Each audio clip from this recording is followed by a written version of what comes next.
राजधानी recording studio.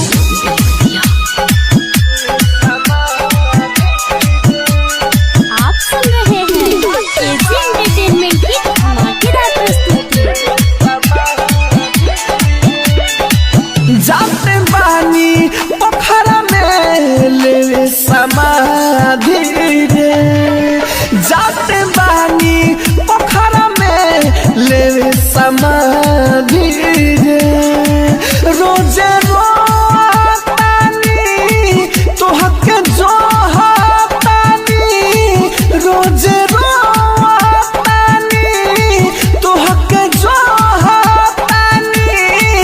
पापा करी हो सब बताई हमर दादी रे।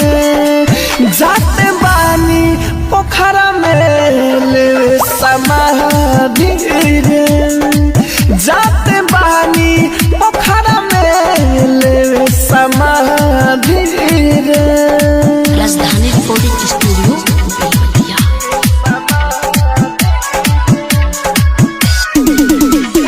डीजे साजन राजा, डीजे साजन राजा।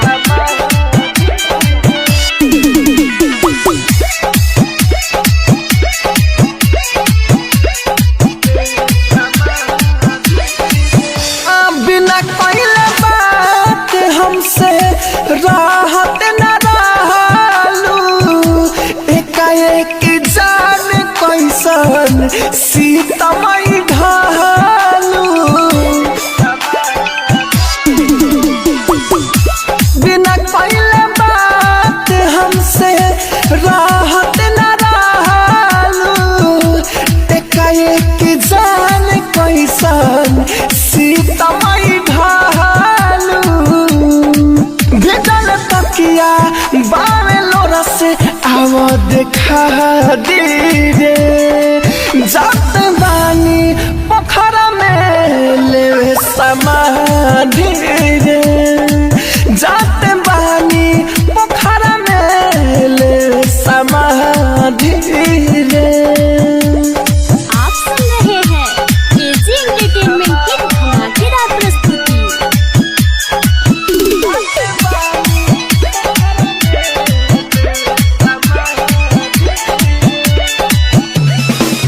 राहुल राजधानी जैसे प्यार न केहू करी।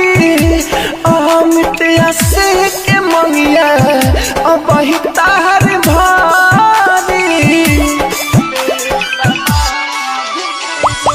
राहुल राजधानी जैसन प्यार न केहू करी।